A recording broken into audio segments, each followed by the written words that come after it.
Hello everyone. इस video में हम समझेंगे कि जजमेंट राइटिंग कैसे करी जाती है। अगर कोई क्वेश्चन आता है तो उसमें से फैक्ट्स का क्या मतलब निकाला जा सकता है, उन्हें कैसे अप्रिशिएट करना है और कैसे उसके बेसिस पे जजमेंट लिखना है। ये है 2015 का क्वेश्चन पेपर में से निकाला हुआ जजमेंट जो छत्तीसगढ़ पेपर में आया था। So let's read the question. One trader, Ashok Jain, gave a loan of 20,000 to Sohan Lal Gupta on 1/1/2012 at Raipur. तो इसमें क्या हुआ, अशोक जैन जो भी थे वो प्लेंटिफ हो गए। उन्होंने 20,000 का लोन दिया सोहन लाल गुप्ता को और इस डेट पे दिया। और कहाँ दिया? रायपुर में दिया। इन रिटर्न सोहन लाल गुप्ता ने एक प्रॉमिसरी नोट एग्जीक्यूट किया। ठीक है, तो अशोक जैन ने 20,000 का लोन दिया और उसके बदले में सोहन गुप्ता ने एक प्रॉमिसरी नोट दिया कि मैं आपको 20,000 रिटर्न कर दूंगा। फिर लिखा है कि Ashok Jain is residing in Raipur and Sohan Lal Gupta is residing in Bilaspur. इसका मतलब क्या है कि आपने पढ़ा होगा सेक्शन 20 ऑफ सीपीसी, जो ये कहता है कि कोई भी सूट वहाँ लाया जा सकता है जहाँ डिफेंडेंट रहता है या बिजनेस कैरी आउट करता है या फिर वहाँ जहाँ कॉज ऑफ एक्शन अराइज हो। इसीलिए इन्होंने प्लेसेस बता दिए कि प्लेंटिफ कहाँ रहता है? रायपुर में, पर डिफेंडेंट कहाँ रहता है? बिलासपुर में।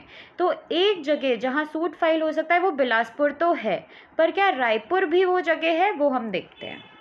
फिर है कि when Ashok Jain demanded the money by writing a letter on 1/1/2014, Sohan Lal Gupta gave a reply assuring Ashok Jain that the amount in question will be paid by him within a period of 2 years as presently he is having financial difficulties। तो अशोक जैन ने अपने पैसे मांगे, कब मांगे? 2 साल बाद, exact 2 साल बाद सोहन लाल गुप्ता से अपने पैसे मांगे। तो सोहन लाल गुप्ता ने रिप्लाई में क्या कहा कि मैं आपको पैसे तो दे दूंगा लेकिन मुझे 2 साल और का टाइम दे दो, उसके अंदर मैं आपको पैसे दे दूंगा। क्या उसने अश्योर किया अशोक जैन को? तो हाँ, उसने अश्योर किया। अश्योरेंस का मतलब क्या हुआ कि उसने एक्नॉलेज किया कि हाँ मैं आपको 20,000 ओ करता हूँ और मैं वो आपको दे दूंगा।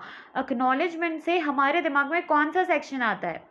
Section 18 of Indian limitation act, जो ये कहता है कि अगर कोई भी इंसान जो डेटर है वो अगर एक्नॉलेज करता है कि हाँ मेरी लाइबिलिटी है टू पे यू, तो वहाँ से fresh period of limitation run करता है। तो ये हमें क्वेश्चन पढ़ के ही समझ आ गया है। और ये जो रिकवरी ऑफ मनी के सूट होते हैं, इसमें इंडियन लिमिटेशन एक्ट के अकॉर्डिंग लिमिटेशन पीरियड होता है 3 साल। तो इस केस में 3 साल के अंदर तो इन्होंने पैसे मांग ही लिए थे। अशोक जैन ने सोहन लाल से 3 साल के अंदर पैसे मांग लिए थे, पर सोहन लाल ने कहा मुझे 2 साल और दे दो। तो ये जो डेट है 1/1/2014, यहाँ पे एक्नॉलेजमेंट दिया अशोक जैन को सोहन लाल ने कि मैं तुम्हें पैसे दे दूंगा। तो यहाँ से फ्रेश पीरियड ऑफ लिमिटेशन मतलब 3 साल, 3 साल यहाँ से गिनेंगे तो 2017 में ख़त्म होगा 3 साल। उसके बाद पढ़ते हैं क्या हुआ प्रॉब्लम में। Subsequently Ashok Jain filed a suit. ये देखिए सूट फाइल किया कौन सी डेट को? 1/1/2016 for recovering the amount in the civil court at Raipur. और सूट का फाइल किया? रायपुर में फाइल किया। सोहन लाल गुप्ता ने क्या प्ली ली वो देखते हैं। एक और चीज़ हमें ये समझनी है कि प्लेंटिफ जो बोलता है और अगर डिफेंडेंट उसका रिप्लाई एडमिशन में करता है, मतलब प्लेंटिफ जो बोला है वो डिफेंडेंट अगर मान लेता है तो उसे हम एडमिशन बोलते हैं और उस बेसिस पे इशू नहीं बनता है। लेकिन अगर प्लेंटिफ ने कुछ कहा और डिफेंडेंट बोलता है कि नहीं ऐसा तो हुआ ही नहीं था, मैं नहीं मानता ये, तो वो बनता है इशू, क्योंकि दोनों पार्टीज एक पॉइंट पे अग्री नहीं कर रही है। फिर हम देखते हैं सोहन लाल गुप्ता का क्या कहना है। तो सबसे पहले सोहन लाल गुप्ता ने क्या प्ली ली? That the Raipur court has no territorial jurisdiction to decide the suit. तो एक इशू तो यही हो गया क्योंकि ये प्रिलिमिनरी इशू है, तो एक इशू बन जाएगा टेरिटोरियल जुरिस्डिक्शन को लेके। सेकेंड चीज़ क्या बोली सोहन लाल गुप्ता ने? उन्होंने अपने रिटन स्टेटमेंट में ये कहा that the suit is filed after 3 years from the date of transaction. तो वो क्या बोल रहे हैं? That the suit is barred by limitation law. तो ये भी इशू हो गया क्योंकि ये भी प्रिलिमिनरी इशू है, तो ये भी पहले समझा जाएगा, पहले सॉल्व किया जाएगा। उसके बाद उन्होंने कहा A plea was also taken in the written statement that he had not received any amount and also that he has not signed the promissory note. तो ये भी इशू हो गया कि क्या सोहन लाल ने पैसे रिसीव करे थे और क्या उसने बदले में प्रॉमिसरी नोट साइन किया था। तो ये जो सोहन लाल है उन्होंने अशोक जैन की एक भी बात नहीं मानी, तो इसीलिए ये 4 इश्यूज इस पे बनेंगे। नाउ लेट्स प्रोसीड कि जजमेंट कैसे लिखा जाता है। तो सबसे पहले ये जो फॉर्मेट है ये ऐसा का ऐसा कॉपी करना होता है। इसमें क्योंकि रायपुर में केस लगा है तो हम रायपुर छत्तीसगढ़ लिख देंगे और सिविल जज सेकंड क्लास लिखेंगे क्योंकि 20,000 का केस है। फिर यही अशोक जैन वर्सेस सोहनलाल गुप्ता। फिर जजमेंट स्टार्ट करते हुए फर्स्ट पैरा में क्या आता है, फर्स्ट पैरा में ब्रीफ इंट्रोडक्शन आता है कि प्लेंटिफ ने सूट क्यों फाइल करा है। तो उसने क्यों फाइल करा है, to recover a loan amount of ₹20,000 pursuant to the terms of promissory note provided by the defendant. फिर जो सेकंड पैरा होता है जजमेंट का, उसमें हम ये लिखेंगे कि क्या कुछ एडमिटेड फैक्ट्स हैं इन द प्रेजेंट केस। तो इस केस में तो कोई भी एडमिटेड फैक्ट्स नहीं है, सारे ही इश्यूज हैं। थर्ड में हम ब्रीफ स्टोरी बता देंगे प्लेंटिफ की साइड की। फोर्थ पैराग्राफ में हम रिटन स्टेटमेंट में क्या बोला गया है वो बता देंगे इन ब्रीफ। फिर आता है फिफ्थ जो सबसे इम्पॉर्टेंट है, जिसमें हम इश्यूज बनाते हैं। दूसरी बात ये कि इश्यूज किन किन चीज़ों पे बनाए जाते हैं, मतलब क्या क्या चीज़ आप पहले देखोगे और फिर इश्यूज बनाओगे। तो सबसे पहले प्लीडिंग्स ऑफ द पार्टीज तो होती ही है, लेकिन उसके अलावा जो एग्जामिनेशन ली जाती है पार्टीज की order 10 rule 2 of the civil procedure code में, उसके बेसिस पे भी इश्यूज बनते हैं। और तीसरी चीज़ डॉक्यूमेंट्स जो पार्टीज प्रेजेंट करती है उसके बेसिस पे भी इश्यूज बनते हैं। तो हमारा पहला इशू क्या था, 2 तो हमारे प्रिलिमिनरी इशू थे। पहला इशू था टेरिटोरियल ज्यूरिसडिक्शन को लेके, whether the court of Raipur lacks territorial jurisdiction to try the present suit. Second था हमारा whether the suit is barred by the period of limitation. Third, whether a promissory note was executed by the defendant in the favor of plaintiff and is the plaintiff entitled to the loan amount। और fourth है relief and cost, ये mandatory, ये हर civil suit में आता है।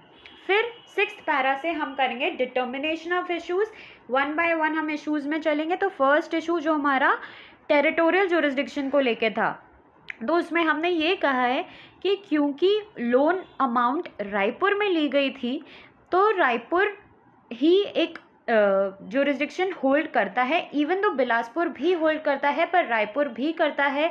तो रायपुर में case लगाना इज राइट क्योंकि कॉज ऑफ एक्शन रायपुर में चालू हुआ, कॉज ऑफ एक्शन रायपुर में अराइज हुआ। तो हम ये मेंशन कर देंगे कि अकॉर्डिंग टू सेक्शन 20 और उसमें भी कौन सा क्लॉज C, तो जो कॉज ऑफ एक्शन है वो रायपुर में अराइज हुआ, इसलिए इशू 1 जो है that is decided in the favour of plaintiff. दूसरी चीज़ हमें ये भी याद रखनी कि बर्डन ऑफ प्रूफ एक्चुअली इस चीज़ का किस पे, तो बर्डन ऑफ प्रूफ इसका था डिफेंडेंट पे, क्योंकि वो बोल रहा है कि इस कोर्ट के पास ज्यूरिसडिक्शन नहीं है, तो उसने ये असर्ट किया है। तो इससे हमें कौन सा सेक्शन याद करना है, 103 ऑफ इंडियन एविडेंस एक्ट, जो ये कहता है कि जो भी इंसान असर्ट कर रहा है कोर्ट में कोई भी फैक्ट कि ऐसा है तो उसे प्रूव करना पड़ेगा कि ऐसा क्यों है, इसीलिए बर्डन ऑफ प्रूफ इस इशू का डिफेंडेंट पे था। फिर आते हैं सेकंड इशू पे, तो वो था टाइम बार्ड वाली चीज़। तो उसमें हमें याद रखना है कि section 18 of the Indian limitation act को समझाते हुए हम ये बताएंगे कि फ्रेश पीरियड ऑफ लिमिटेशन कब से कमेंस होगा, जब उन्होंने लेटर, अशोक जैन ने लेटर लिखा था सोहन लाल को और उसने रिप्लाई किया था उसी दिन कि मैं आपको पैसे दे दूंगा, मुझे 2 साल और का टाइम दे दीजिए। तो fresh period of limitation begin हुआ और सूट कब फाइल हुआ, इस तारीख को। तो इसका मतलब suit is well with in the limitation period, क्योंकि लिमिटेशन पीरियड 3 साल है जो 2014 से स्टार्ट करेंगे because of section 18 of the Indian limitation act. उसके बाद है सेक्शन इशू नंबर 3 की बात। अब क्योंकि ये केस प्लेंटिफ ने दाखिल किया है तो उन्हें अपना पॉइंट प्रूव करना पड़ेगा कि हाँ मैंने लोन दिया था और इसने मुझे प्रॉमिसरी नोट दिया था। तो उसको प्रूव कैसे करना है, प्रीपोंडरेंस ऑफ प्रोबेबिलिटी तक और ये बर्डन ऑफ प्रूफ किसके ऊपर है? प्लेंटिफ के ऊपर है। तो प्लेंटिफ ने प्रूफ में क्या दिया? सबसे पहले खुद की टेस्टिमनी एज PW1, फिर उन्होंने प्रॉमिसरी नोट प्रेजेंट किया और उन्होंने क्या प्रेजेंट किया कि मैंने जब इसे लेटर लिखा था तो इसने मुझे रिप्लाई किया था कि मुझे 2 साल का टाइम और दे दीजिए। तो ये तीनों डॉक्यूमेंट्स के बेसिस पे ये इशू भी डिसाइड होता है प्लेंटिफ के फेवर में। उसके बाद लास्ट इशू नंबर 4 जो रिलीफ एंड कॉस्ट है, उसमें हम क्या कह देंगे कि प्लेंटिफ एंटाइटल्ड है टू ₹20,000 और इसके लिए डिफेंडेंट को 15 देना है कि इसको चुका दे। उसके बाद कॉस्ट की बात करेंगे तो ये कह देंगे कि cost should be borne by the defendant, क्योंकि उसने ही प्लेंटिफ का नुकसान किया, टाइम का भी पैसों का भी। उसके बाद फॉर्मल सी चीज़ है, decree to be drawn accordingly, judgment is dated, signed and pronounced in open court, और ये सिविल जज class 2 Raipur Chhattisgarh. That's all. Please comment in the section below if you liked the video and also if you would like to see more of it. Thank you.